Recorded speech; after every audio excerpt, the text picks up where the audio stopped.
আসসালামু আলাইকুম রহমতুল্লাহি অবরকাতুহু। সম্মানিত দর্শক, ২০২৫ সনের জুলাই মাসে এসে দেশে আবার হঠাৎ করে নতুন অস্থিরতা দেখা দিয়েছে। সাধারণত আমাদের দেশে যা হয় সেটি হলো কোনো একটা সরকারের যে উন্নয়ন সেটার একটা ক্রম উন্নতি থাকে অথবা অবনতি থাকে। তো সেই দিক থেকে ডক্টর মোহাম্মদ ইউনূসের যে গত ১০ মাসের যে শাসন ব্যবস্থা, সেই শাসন ব্যবস্থার ৩টি দিক নিয়ে আলোচনা করা যেতে পারে। প্রথম হলো যে তাকে নিয়ে জনগণের যে আশা এবং আকাঙ্ক্ষা ছিল এটি একেবারে রিভার্স, বিপরীতমুখী হয়েছে। আমরা ধারণা করেছিলাম যে তিনি একজন আন্তর্জাতিক ব্যক্তিত্ব, বিশ্ববরেণ্য ব্যক্তিত্ব, সম্মানিত ব্যক্তিত্ব। দেশ-বিদেশে তার অনেক সুনাম সুখ্যাতি এবং তার অসংখ্য বন্ধু রয়েছে। তো তাদের সহযোগিতায় তিনি বাংলাদেশের একটা ব্যাপক পরিবর্তন ঘটাবেন অর্থনৈতিক ক্ষেত্রে, প্রশাসনের ক্ষেত্রে, ন্যায়পরায়ণতার ক্ষেত্রে, সততার ক্ষেত্রে, সব মিলিয়ে এক অনন্য শাসন ব্যবস্থা তিনি উপহার দিবেন। এবং তার যারা সঙ্গী সাথী তারা প্রথম থেকে যেভাবে প্রচার চালাচ্ছিলেন যে মালয়েশিয়ার মাহাথির মোহাম্মদ তার বন্ধু, আমেরিকাতে তার বন্ধুর শেষ নেই, ফ্রান্সের প্রেসিডেন্ট ইমানুয়েল ম্যাক্রো তার খুবই ঘনিষ্ঠ বন্ধু, তারপরে তার টেলিফোনে সেই সংযুক্ত আরব আমিরাতের যে আমির তিনি বাংলাদেশিদের মুক্ত করে দেন, ইত্যাদি আরও অনেক কিছু। কিন্তু বাস্তবে আমরা যেটা দেখলাম যে তিনি যখন শাসন ক্ষমতায় এলেন সরকার প্রধান হিসেবে তিনি তার বন্ধুদের কারো কাছ থেকে এখন পর্যন্ত কোনো সহযোগিতা দূরের কথা, ক্ষেত্র বিশেষে এমন তুচ্ছ এবং তাচ্ছিল্যের শিকার হয়েছে যেটা আমরা কল্পনা করা যায় না। খুব গুরুত্বপূর্ণ একটা বৈঠক ছিল ফ্রান্সে, এবং আপনারা জানেন যে তিনি ফ্রান্সে যে অলিম্পিক অনুষ্ঠিত হচ্ছিল সেই অনুষ্ঠানে আয়োজক কমিটির তিনি গুরুত্বপূর্ণ ব্যক্তি ছিলেন এবং প্রেসিডেন্ট ইমানুয়েল ম্যাক্রোর সঙ্গে তিনি জয়েন্টলি কাজটি করছিলেন, এবং সেই ফ্রান্স থেকে এসে তিনি রাষ্ট্র ক্ষমতায় বসলেন। তো সেই ফ্রান্সে যখন বাংলাদেশে একটা অনুষ্ঠান যোগ দেওয়ার কথা হলো এবং সেখানে সরকার প্রধানরা যাবেন, ডক্টর ইউনূসও যাবেন, আর তার বন্ধু ইমানুয়েল ম্যাক্রোর সঙ্গে তার দেখা হবে, কিন্তু তিনি অনেক চেষ্টা করে ইমানুয়েল ম্যাক্রোর সঙ্গে দেখা করতে পারলেন না, ফলে তিনি অভিমান করে গেলেনই না। ইংল্যান্ডে গিয়ে তিনি ব্রিটিশ প্রধানমন্ত্রীর সঙ্গে দেখা করতে পারলেন না, দেখা হলো না। এটি নিয়ে খুবই একটা বিব্রতকর অবস্থা তৈরি হয়ে গেল। তারপরে আরও অনেক কিছু আন্তর্জাতিক অঙ্গনে আমরা যা আশা করেছিলাম এটা ঘোড়ার ডিম, কিছুই হয়নি। দেশের মধ্যে ধারণা করা হয়েছিল যে তিনি লোভ লালসার ঊর্ধ্বে, কিন্তু বিশ্ববিদ্যালয়ে নেওয়া, গ্রামীণ ব্যাংকের যে সরকারি শেয়ার কমিয়ে নিজের শেয়ার বাড়িয়ে দেওয়া, এরকম নানা রকম কর্মকাণ্ডের কারণে তার সম্পর্কে জনগণের যে আস্থা বিশ্বাস এটা ধীরে ধীরে নামতে শুরু করেছে। এরপর তার যে বয়স আমরা ধারণা করেছিলাম যে না, অ্যাটলিস্ট সে আসলে ওই সময়টাতে একটা যুবকের মতো কাজ করবেন, এটা হয় না। তিনি তার সাথে যারা তরুণ রয়েছেন সেই তরুণরা তাকে সহযোগিতা করবেন এবং তিনি তরুণদের সহযোগিতা নিয়ে রাষ্ট্র সুন্দরভাবে পরিচালনা করবেন। কিন্তু একই মানে শেখ হাসিনার যে সকল তরুণ মন্ত্রী ছিলেন তারা যে সকল মানে ব্যর্থতা অনিয়ম করেছেন, দেখা গেল যে ডক্টর মোহাম্মদ ইউনূসের তরুণ সঙ্গী সাথীরা তারা তো বটেই, তাদের যে চাকর বাকর যারা আছে সে চাকর বাকরদের পেছনে শত শত কোটি টাকার অনিয়ম মাত্র 1 মাসের মাথায়, 2 মাসের মাথায় সারা দেশ একটা সিসি রব পড়ে গেছে। তো এই গেল অ্যাডমিনিস্ট্রেটিভ ফেইলিয়ার, কোথাও কাজের কোনো সমন্বয় নেই, মিলিটারির সঙ্গে পুলিশের সঙ্গে সচিবালয়ের, পুলিশ হেডকোয়ার্টারের সঙ্গে থানাগুলোর, এসপি অফিসগুলোর, মানে এখানে বিএনপির টানাটানি, জামাতের টানাটানি, এনসিপির টানাটানি। মানে আগে তো শুধু ছাত্রলীগ এখানে গুরুত্বপূর্ণ ভূমিকা পালন করত, কিন্তু এখন দেখা গেল যে বিএনপি, জামাত, এনসিপি তারা নিজেরা এই গুতুগুতি করছে এই বিষয়গুলো নিয়ে। আর এই সমস্ত দায়ভার পড়েছে ডক্টর মোহাম্মদ ইউনূস সরকারের উপর, ফলে পুরো তার সরকারের যে ইমেজ এটি ক্ষুণ্ণ হচ্ছে এবং আইন শৃঙ্খলা ক্রমশ অবনতির দিকে যাচ্ছে। ব্যবসা বাণিজ্য অবনতির দিকে যাচ্ছে। আর মাঝে মধ্যে ডক্টর মোহাম্মদ ইউনূসের যারা লোকজন রয়েছেন তারা এই চন্দ্র বিজয় হয়েছে, এই মঙ্গল গ্রহ বিজয় হয়েছে, এই স্টার্লিংক এসে গেছে, এরপরে এটা হবে ওটা হবে, এত বিলিয়ন ডলার বিদেশ থেকে আসবে, ইনভেস্টমেন্ট হবে, এই সাবমিট হবে, ওইটা হবে, মানে নানা রকম কথাবার্তা। কিন্তু প্রকৃতপক্ষে দেখা গেল যে আসলে আমাদের যে দেশীয় যে শিল্প কলকারখানাগুলো আছে এগুলোর চাকা ঠিকমতো ঘুরছে না। কোথাও টাকা নেই, কোথাও গ্যাস নেই, কোথাও দুর্নীতি দমন কমিশনের যন্ত্রণা, কোথাও এনবিআরের যন্ত্রণা, কোথাও কাস্টমসের যন্ত্রণা, সব মিলিয়ে পুরো শিল্পখাত ব্যবসা বাণিজ্য হজ বরল তছনছ হয়ে গেছে। তখন এই অবস্থা থেকে মুক্তি পাওয়ার জন্য জনগণ বলছে নির্বাচন দরকার, যারা রাজনৈতিক দল তারাও নির্বাচন চাচ্ছে। তো এরকম যখন একটা টানা হেঁচড়া চলছে, এর মধ্যেই আমাদের এই নতুন সরকারের বর্ষপূর্তি হবে। তো সেই বর্ষপূর্তি নিয়ে সরকার 3টি দিবস ঘোষণা করার চেষ্টা করলেন। এর মধ্যে একটি দিবস হলো নতুন বাংলাদেশ দিবস, অর্থাৎ আগস্ট মাসের 8 তারিখে যেদিন ডক্টর মোহাম্মদ ইউনূস শাসনভার গ্রহণ করেছেন, ক্ষমতা গ্রহণ করেছেন, ওই দিনটিকে একটি নতুন বাংলাদেশের দিবস ঘোষণা করার জন্য সরকার সিদ্ধান্ত হলো এবং ব্যাপক সমালোচনা, এমনকি ওনার যারা ঘনিষ্ঠজন, ওনার যারা নিয়োগকর্তা, সেই ছাত্র সমাজ বিক্ষোভে ফেটে পড়ল। তারা বলল একই কথা, যদি নতুন বাংলাদেশ ঘোষণা দিতে হয় সেটা শেখ হাসিনার যে চলে যাওয়ার দিন, ক্ষমতা হারানোর দিন, সেদিন হতে পারে, অর্থাৎ আগস্ট মাসের 5 তারিখে। কিন্তু আগস্ট মাসের 8 তারিখে কি করে নতুন বাংলাদেশ হলো? উনি তো শুধু ভিডি ভিসি আসলেন, দেখলেন, আর ক্ষমতায় বসে গেলেন। এর বাইরে তো ওনার কোনো কিছু নেই। আমরা ওনাকে ডেকে এনেছি, যেভাবে ধরুন চট্টগ্রাম বিশ্ববিদ্যালয়ের খুব নামকরা, এখন যিনি ভাইস চ্যান্সেলর হয়েছেন, খুব নামকরা অধ্যাপক, ভেরি স্মার্ট, কিন্তু অন্য সময় হলে এটা হতো না। কিন্তু এই সময়টাতে তাকে যারা বসিয়েছে তারা তার চোখের সামনে আঙ্গুল তুলে বলছে যে বেশি বড় বড় কথা বলবেন না, উই আর দ্য অ্যাপয়েন্টি, আমরা আপনাকে নিয়োগ দিয়েছি, আমাদের হুকুমে, আমাদের দয়ায়, আমাদের করুণায় আপনি এই চেয়ারে বসেছেন। এটা নিয়ে বিবিসি রিপোর্ট করেছে এবং সেই শিক্ষক তিনি মাথা নিচু করে তার যারা নিয়োগকর্তা বড় বড় কথা বলছে তাদের যাকে বলা হয় সামনে তিনি কাচুমাচু করে বসে আছেন। যদি অন্য সময় হতো কিংবা আজ থেকে 10 বছর আগে হতো, চট্টগ্রাম বিশ্ববিদ্যালয়ের ভাইস চ্যান্সেলর, ঢাকা বিশ্ববিদ্যালয়ের ভাইস চ্যান্সেলর, তাদের রুমের মধ্যে সেই বিশ্ববিদ্যালয়ের অন্য বিভাগের শিক্ষক তো দূরের কথা, বিভাগীয় চেয়ারম্যান কিংবা ডিন তারাও ঢুকতে সাহস পেতেন না। এরকম ব্যক্তিত্ববান লোকদেরকে বিশ্ববিদ্যালয়ের ভাইস চ্যান্সেলর নিয়োগ দেওয়া হতো।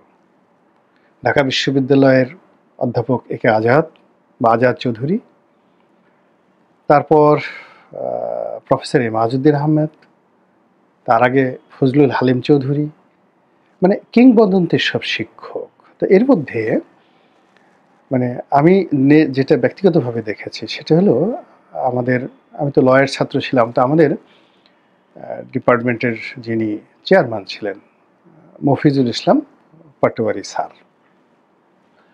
তো মফিজুল ইসলাম পাটোয়ারি স্যারের ছেলেই ওই এখন যে জাতীয় পার্টির এমপি হয়েছিলেন সেই উনি আর কি। তো স্যার খুব ভালো মানুষ ছিলেন। তা আমরা যে কোনো একটা বিষয় নিয়ে আন্দোলন করছিলাম, কিন্তু আন্দোলন আমরা করছিলাম সেই সায়েন্স এনেক্সে। তারপর সেখান থেকে একটু সাহস সঞ্চয় করে সেই দাবি দেওয়া নিয়ে আমরা কলা ভবন যে চত্বর সেখান পর্যন্ত এলাম। তা আমাদেরকে সে সংহতি জানানোর জন্য আমাদের স্যার সেই মফিজুল ইসলাম পাটোয়ারি এলেন। আমি নামটা ভুলে যাব, ওর আছে তো আবার হয়ে যাবে। সেই মফিজুল ইসলাম পাটোয়ারি স্যার, তার ছেলে শামীম, ব্যারিস্টার শামীম হায়দার পাটোয়ারি। তা আমরা যখন ছাত্র ছিলাম তখন শামীম খুব ছোট ছিল, একেবারে বাচ্চা ছেলে ছিল, খুবই বাচ্চা ছেলে ছিল। তো তো যার জন্য ওকে দেখেছি, ও ক্যাম্পাসে থাকতো, কিন্তু এখন সে বড় হয়ে গেছে, মাননীয় সংসদ সদস্য হয়ে গেছে, একটা বিশ্ববিদ্যালয়ের প্রধান, বাংলাদেশের মিডিয়া জগতে যাকে বলা হয় বেশ পরিচিত। আমি তাকে নিয়ে গর্ব করি এবং আমি তাকে সম্মান প্রদর্শন করি। তাকে ওই যে শৈশবের ওই ঘটনা নিয়ে মানে আমি তাকে আপনি, আপনি করে বলি, তুই তুকারি করে বলি না। মানে মূল ব্যাপার হলো যে যেহেতু সে ওই আগে ছাত্র রাজনীতি করতো না, কিন্তু আমার শিক্ষকের সন্তান। আ তার বাইরেও সে তার প্রতি আমার একটা আপুত্র স্নেহ ভালোবাসা কাজ করে। কিন্তু তার কর্মের কারণে আ সেই শামীম হায়দার পাটোয়ারিকে আমি শ্রদ্ধা করি। তো যাই হোক এনিওয়ে, তো সেই পাটোয়ারি স্যার আ পরে তিনি একটা বিশ্ববিদ্যালয় করেছিলেন, ইন্টারন্যাশনাল ইউনিভার্সিটি, যেটা এখন শামীম চালাচ্ছেন। তো যাই হোক সেই পাটোয়ারি স্যারকে আমরা সব ছাত্ররা রিকোয়েস্ট করলাম যে, "স্যার আপনি একটু দয়া করে ভিসি স্যারের রুমে যান, আমাদের কথাটা বলেন।" তো উনি বললেন যে, "তোমাদের যে দাবি দেওয়া এটা আমরা একমত। কিন্তু তোমরা কি প্রফেসর এমাজউদ্দিন স্যারকে চেনো? তার সামনে যাওয়াটা কি এত সোজা জিনিস? স্যারকে আমরা শত চেষ্টা করে কয়েকশো ছেলে-মেয়ে শত রিকোয়েস্ট করেও আমরা সেই ভিসি স্যারের রুমে তাকে পাঠাতে পারলাম না দেখা করার জন্য।" তো এটা ছিল ঢাকা বিশ্ববিদ্যালয় ভাইস চ্যান্সেলরের জমানায় এবং এটা বিএনপির জমানাতে অবশ্যই, এবং সেই যাকে বলা হয় একজন ভাইস চ্যান্সেলরের সম্মান। এনিওয়ে, তো সেটা এখন কোথায় চলে গেছে? কোথায় চলে গেছে? একইভাবে ডক্টর মোহাম্মদ ইউনূসের যে অফিস, সে অফিস তো প্রাইম মিনিস্টার। এখানে শেখ হাসিনা ছিলেন, বেগম জিয়া ছিলেন। কিন্তু আমি তাদের কথা বলব না। আমি ওই অফিসে যাদেরকে দেখেছি, মানে প্রধানমন্ত্রী হিসেবে যাদেরকে দেখেছি, মওদুদ আহমেদ সাহেবকে দেখেছি, কাজী জাফর আহমেদকে দেখেছি, মিজানুর রহমান চৌধুরীকে দেখেছি একজন সাংবাদিক হিসেবে। তো প্রধানমন্ত্রী হিসেবে তারা সরকার প্রধান ছিলেন ওই প্রেসিডেন্সিয়াল ফর্ম গভর্নমেন্টের অধীনে। সাজিদুর রহমান সাহেবকে দেখেছি। কিন্তু এরশাদ জামানাতে যারা হয়েছেন, বিশেষ করে মিজানুর রহমান চৌধুরী সাহেব থেকে শুরু করে পরবর্তীতে যারা প্রধানমন্ত্রী হয়েছেন তাদেরকে ঘনিষ্ঠভাবে দেখেছি ইন অফিস, তাদের অফিসে এবং তাদের বাসায়।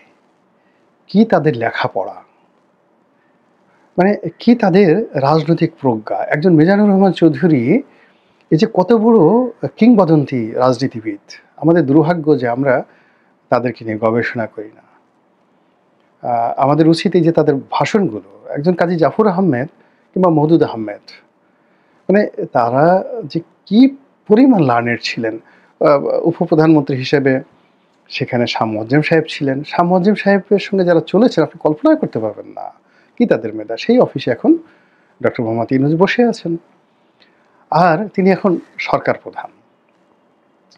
তো সরকার প্রধান হিসেবে যদি ধরেন তাহলে আ তার এই অফিসটি এখন জিয়াউর রহমানের সঙ্গে তুলনা, বঙ্গবন্ধুর সঙ্গে তুলনা, বঙ্গবন্ধুর চেয়ারের সঙ্গে তাকে তুলনা করতে হবে। সাজিদুর রহমান সাহেবের সঙ্গে তাকে তুলনা করতে হবে। এরশাদ সাহেবের সঙ্গে তাকে তুলনা করতে হবে। আমি যদি খালি এরশাদ সাহেবের সঙ্গে তাকে তুলনা করি, আমি একটা ক্ষুদ্র মানুষ, ক্ষুদ্র মানুষ। আপনি চিন্তা করেন যে ১৯৮৬ সনে আমার মতো মানুষের সঙ্গে একজন প্রেসিডেন্টের ওয়ান টু ওয়ান বৈঠক হয়েছে। ওয়ান টু ওয়ান বৈঠক হয়েছে। দিস ইজ এরশাদ। এবং সেই সম্পর্কটি উনার মৃত্যুর আগ পর্যন্ত ব্যক্তিগত পর্যায়ে তিনি সেটা বহাল রেখেছেন। আমি যখন এমপি হলাম, লেখালেখি করতাম। উনি নিয়মিত ফোন দিতেন। প্রতি সপ্তাহে ১ বার ২ বার করে টেলিফোন করতেন। উনার বাসায় দাওয়াত দিতেন। আমার যদি হাতটা ধরে বলতেন যে, "বাবা, আমার যে গোল্ডেন সময়টা গেছে তখন যদি আমি তোমাকে পেতাম।" আমার স্ত্রীকে সহ আমাকে দাওয়াত করে উনার বাসায় খাওয়াতেন।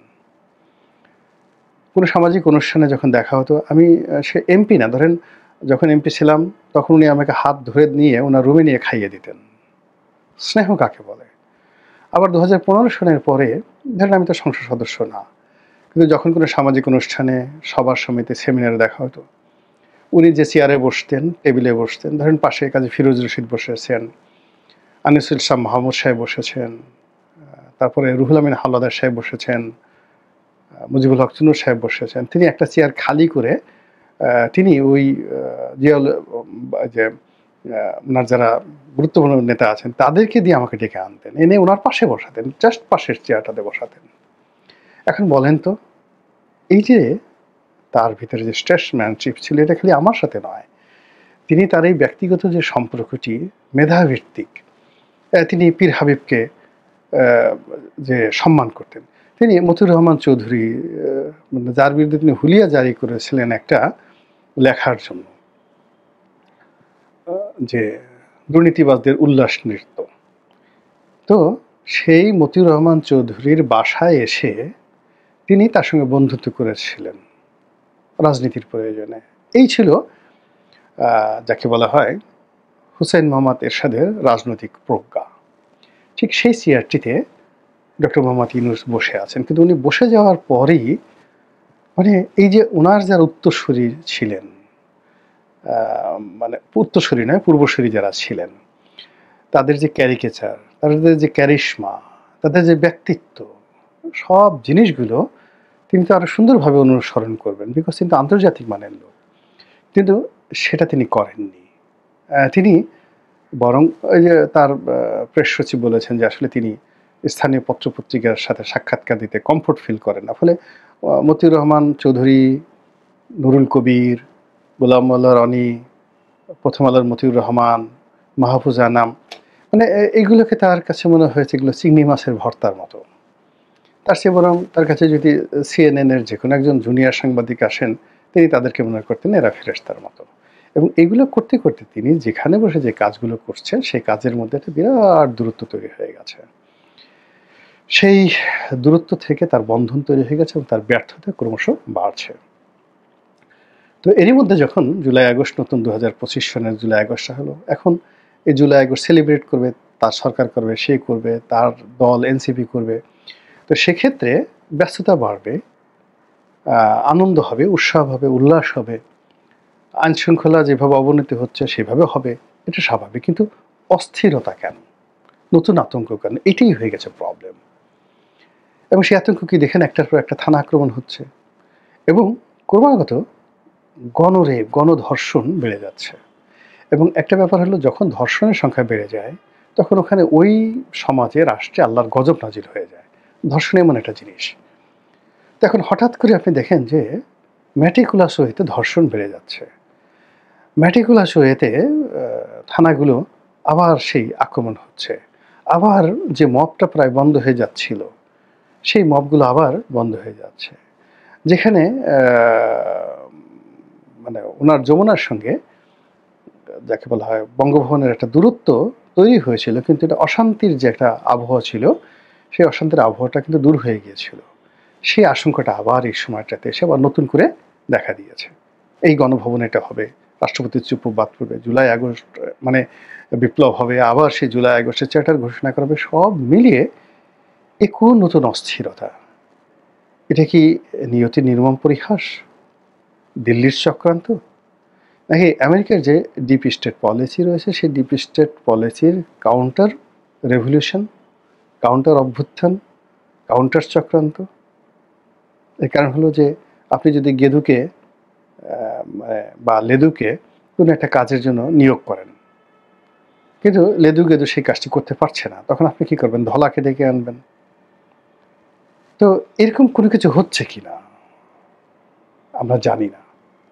আমরা সাধারণ মানুষ, চাই না মাগো রাজা হতে, রাজা হওয়ার স্বাদ নাই মাগো, দুবেলা যেন খেতে পাই। ক্ষুদ্র জীবন, আমি ব্যক্তিগতভাবে আল্লাহ রব্বুল আলামিন অনেক কিছু দিয়েছেন খুব অল্প বয়সে। এই জীবনে সেই যে 1982 সন থেকে রাজা বাদশা হাতি ঘোড়া দেখে আসছি, দুটো ডাল ভাত খাচ্ছি, সব জিনিসই মানে জীবনের কোনো অপ্রাপ্তি নেই, এমন কোনো আকর্ষণ নেই যেটা আবার আমাকে পেতে হবে। এমপি হয়েছি, মন্ত্রীদেরকে দেখেছি, প্রধানমন্ত্রীকে দেখেছি, মনে হয়নি যে আমার ওটা হওয়া দরকার। এমপি হয়েছে, আবার মনে হয় না যে দ্বিতীয়বার হওয়া দরকার। ফলে যা কিছু করছি আনন্দ থেকে করছি, বিবেক থেকে করছি, বোধ থেকে করছি, দেশের জন্য করছি, কোনো স্বার্থ নেই। দেশটা ভালো থাকুক, দেশটা অস্থিরতা মুক্ত হোক, এটাই প্রার্থনা করি। আসসালামু আলাইকুম রহমতুল্লাহি ওয়া বারাকাতুহু।